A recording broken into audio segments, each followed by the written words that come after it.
We're here with Michael Fiasca, and I've asked Michael to come in for a number of reasons with some new research that's going to be coming out and some discussions about grit, G-R-I-T. It's the science of trying to find out what is it that allows people, our species, to age successfully despite challenges and despite what might be obstacles or barriers, and they just simply become hurdles or things to overcome.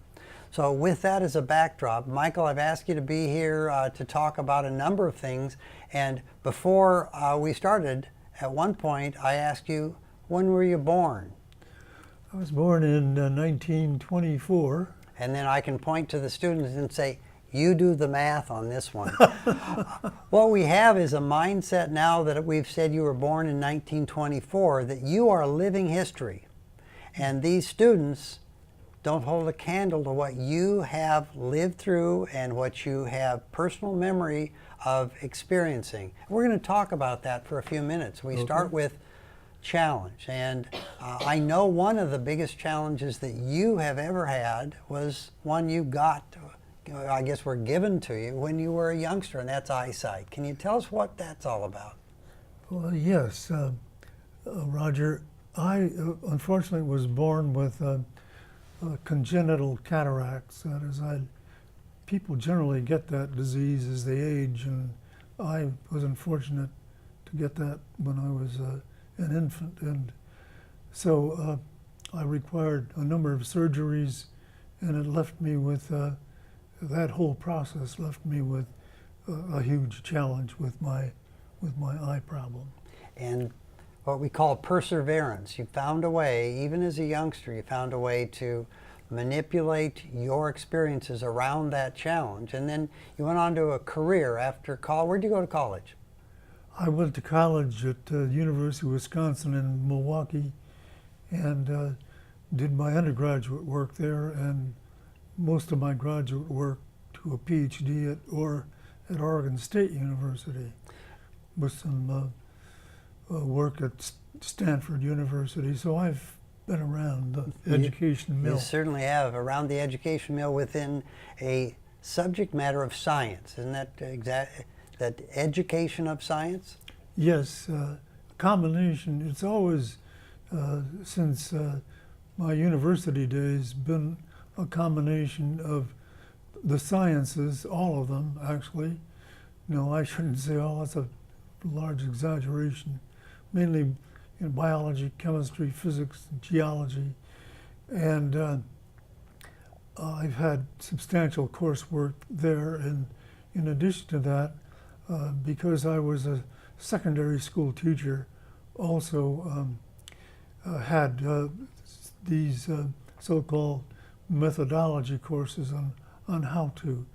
And so my education preparation was in those fields. And as I would picture it, you were involved in the science of teaching science. That's exactly right. Okay. Well, take that forward, and there was one point in your life that you met someone named Marjorie. Right. Do you remember meeting her? I do remember. Okay. Tell us, where did you first meet her? Well, I met her in a swimming pool.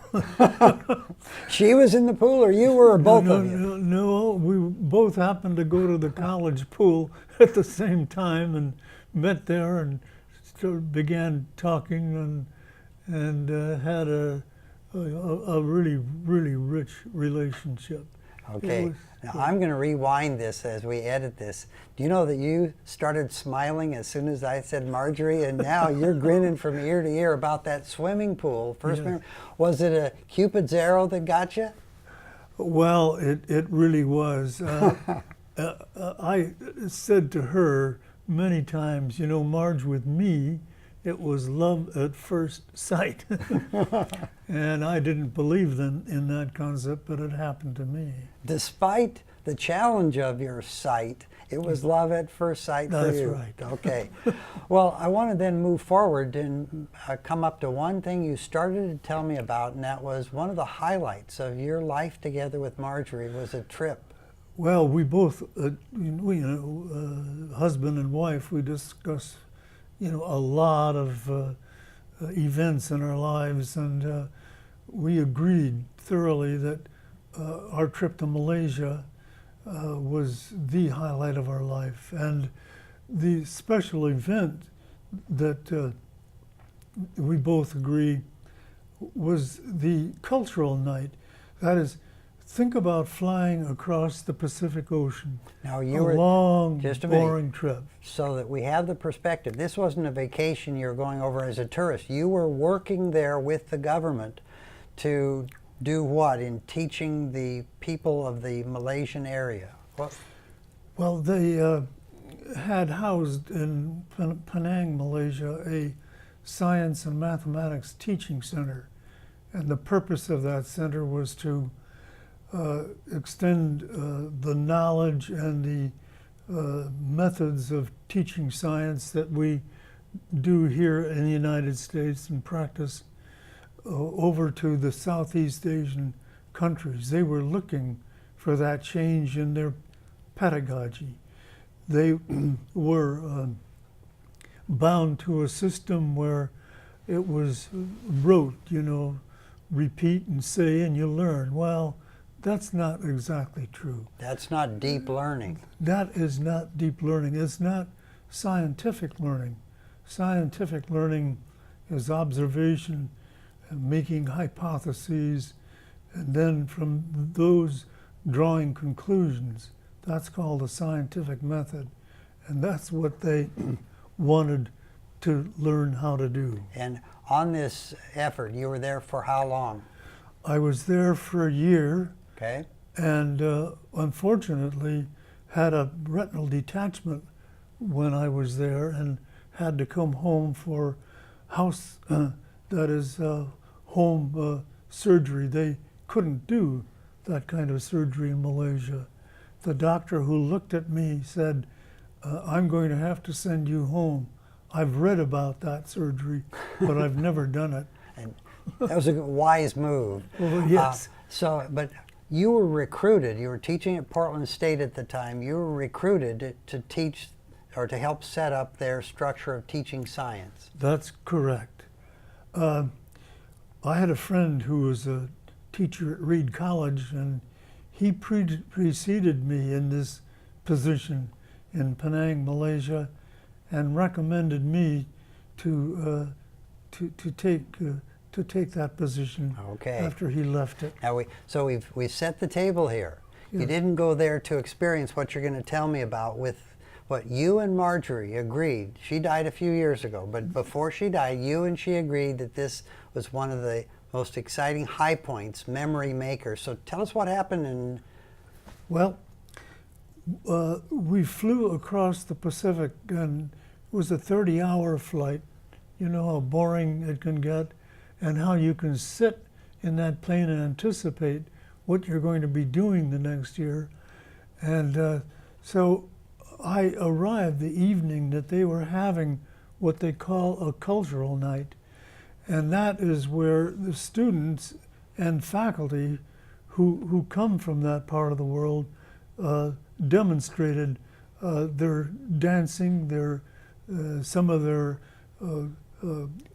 cultural movements, and the people from Thailand and Laos have a very graceful way of dancing, and people from from Indonesia and other countries similar to that have a more primitive way of dancing. And then the people from the Philippines are influenced by the Spanish culture. And so that's what we saw the first night we were there. And we projected that to what would we be doing for the balance of the year in learning not only their dancing, but their other cultural life. so the two of you with that one unintentional, you didn't know it was going to happen, did you? Yes. That primed the two of you to then want to explore the cultures of the areas where you were. Exactly. All Exactly right. right. Well, part of making memories as you age is to retrieve them, and that's what you just did. Yes. Your daughter is off camera, and she had never heard that story before, and I can see over her shoulder that she is grinning from ear to ear. I want to talk about when your wife passed away and you have life ahead of you. Some people would be so shattered they wouldn't have what's now called in brain science the grit to simply say, okay, I have unfinished business here. Can you explain what your feelings from being there were? Of course, it was devastating, not only for me, but for Michelle sitting next to me and my other two daughters, Laura and Anna. We were crushed.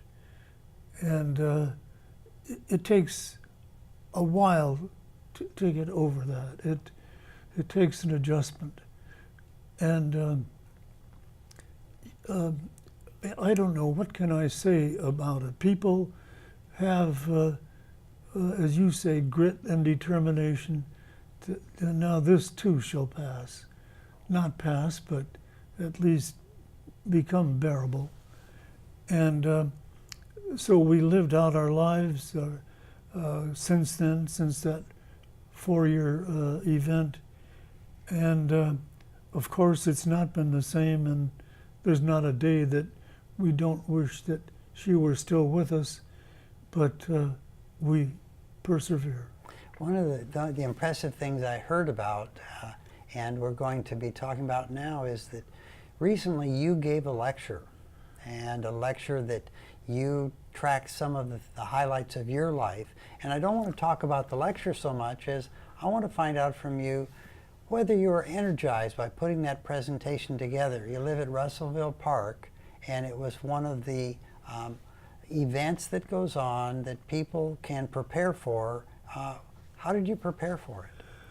Well, it was laborious because as life went on for our family, I was the collector. I collected the minutiae. I collected all of the greeting cards, the newspaper articles, the programs that were distributed at events that we went to that involved the family, and so it was my job then to go through all of these items that I'd collected, sort them out, choose the ones that I thought would be helpful, valuable, and collect them, organize them. And that took 2 months to do. Okay, and I'm interested in that because you're one of the remarkable people I've ever met who is so cognitively sharp, and also you have a sparkle or a passion to want to share that knowledge. And here you had a lifetime of events, achievements, and the selection isn't as important as the time that you put in laborious, but the outcome of you presenting that is something that really has never been researched before. Was it an effort that paid off, not so much in the reaction, but reflecting on it now? Are you glad you did that? Oh, yes, I am. I did this not only for Russellville Park and the residents there, but I did this for my family, because now they've got a family history written by me, and they've also now got it recorded on videotape, and so it's a value, I think, that the family will treasure. Well, Michael, I'm going to predict that someday, and I think it'll be fairly soon, I'll read about a research project that used something like you did, and I've never heard of somebody doing what you've done, but that could become an intervention. It could become an uplifting therapy by looking at someone's life, and especially someone like you who kept the scrapbooks and kept the this and kept the that. Once you've organized them, think of what your brain was doing, Michael. It was doing brain exercises that get three types of chemicals in your brain. Those three types would likely be serotonin, Yes. dopamine, and both of those are the pleasure. You look back and remember it. The wheels that you have of memory will start moving when you see those physical memory makers. And the third is oxytocin. And the oxytocin, when you see your three daughters in your mind's eye or in a photograph or in a menu from some place where you took the three girls, once that comes back into your brain and you're thinking about that, you're reconnecting those neural circuits that they're not dead, they're just dusty. And once you dust them off, Michael, then the juices of oxytocin, which is the bonding between mother-daughter, between father and daughters, and between human beings, that then floods the brain, and then it stays in the brain for a period of time. In theory, in the old days, in theory, that's going to be beneficial. Now the machines can measure how beneficial it is. You gave yourself not just a bath, you flooded your brain with oxytocin and the other chemicals. If we'd have taken your darn biomarkers before you did your 2 months, then we took your biomarkers after you did the event, my prediction, you would have been both younger and you would have been happier and healthier. Yeah. I believe that's true. So we have to come up with a name for it. And between now and when we publish this and put it up on the internet, you and I will come up with a name, and I'm going to name it somehow after you and coming up with that idea. I didn't know that it took 2 months to put it together or that you were the collector. But what a gift you would have to your family to have you on videotape giving the lecture, not just for you or your grandkids, but for your great, great, great, great grandkids who you and I would never see, but they will have a connection with you that wouldn't be there if you hadn't done all that hard work. Well, Congratulations. thank you, Roger. Congratulations. So thank you very much. Thank you for being here. Well, I'm pleased to do it. Okay. Pleased to be here.